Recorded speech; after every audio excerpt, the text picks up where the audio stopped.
We're rolling. Good Friday. Chief Klein is off this week. He's in California, spending time with his family. Left earlier this week after spending a long weekend of worrying about the city burning up with fireworks. So it's time that he needed to have off, and we're glad that he's having a good time. Got Mike here with me for the Friday update, and he'll be giving some updates on inventory and training and things like that. So some of the highlights of the week, or lowlights, things that happened, however you want to look at it, is we did have a funeral for Chief Mike Veenendahl, who was the former deputy chief here. He was the one that called me on the phone, along with the group of 15 or 16 of us that got hired back 20 years ago. Called me on the phone almost 20 years ago and offered me the job and to come in to interview with him and Chief Chase. He passed away from cancer, and just wanted to say thank you to all of those on the honor guard, those that attended, both on and off duty, those that were retired as well. If you tune in to see these videos, thank you for your continuing support. The honor guard did a great job with folding the flag and representing guard on either side of the casket at the viewings. So thank you again for doing that and putting that together, to Jeff Jorgensen and all those members that participate in the honor guard.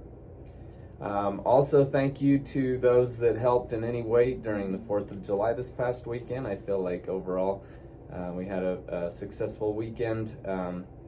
We had a lot of calls of concerned citizens, more or less trying to rat out their neighbors, but very few that were actual illegal fireworks or problematic calls. We did have a couple that, as we would expect, fireworks that tipped over, or something of that nature, started some fires. We did have a grass fire down by the golf course, and as you would expect from a 4th of July weekend, we did have one dumpster that I'm aware of that caught on fire from somebody throwing their fireworks away, and then later in the evening it lit up. So thanks for those that came in and staffed the brush trucks, the engine, that helped out at City Hall for the big show.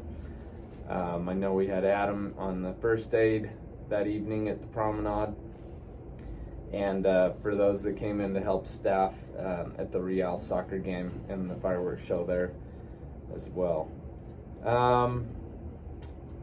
Let's see, I had on here to talk just briefly about time cards.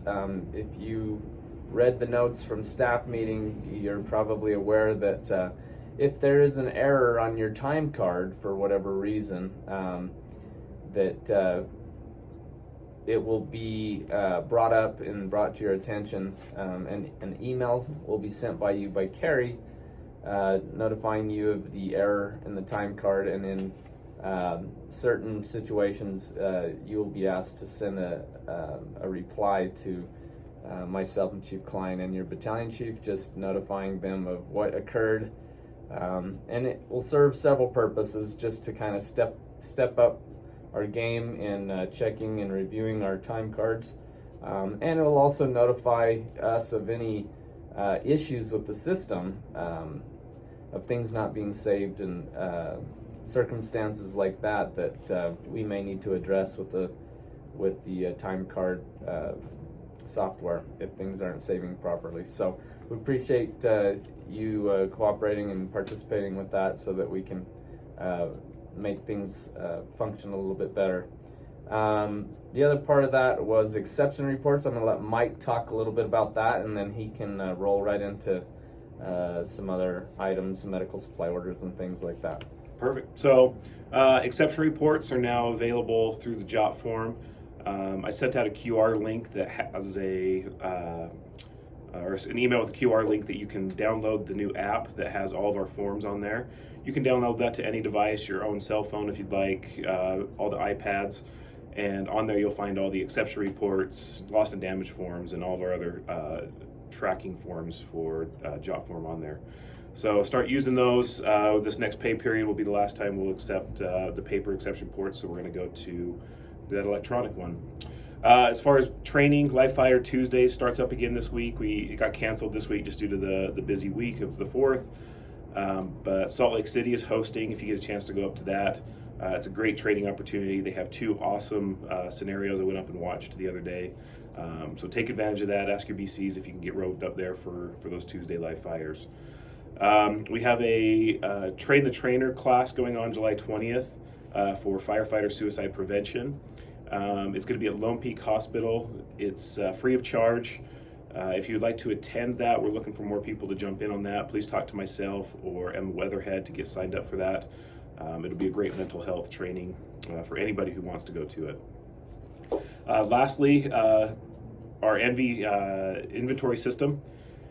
It's been working great on our end, getting everything out to you guys. I have noticed a couple inventory items that haven't been reordered because the system still says that they're there even though they're not. So just a reminder to make sure you're putting all the items down on those requisition forms when you come pick up supplies outside of the regular Monday supply orders. But thank you guys for all working hard to keep that inventory system. It's really helping Kevin and I make sure we're tracking everything that's coming in and out of this our medical supply room and out to those stations. So keep up the work on that, and thank you guys for doing that.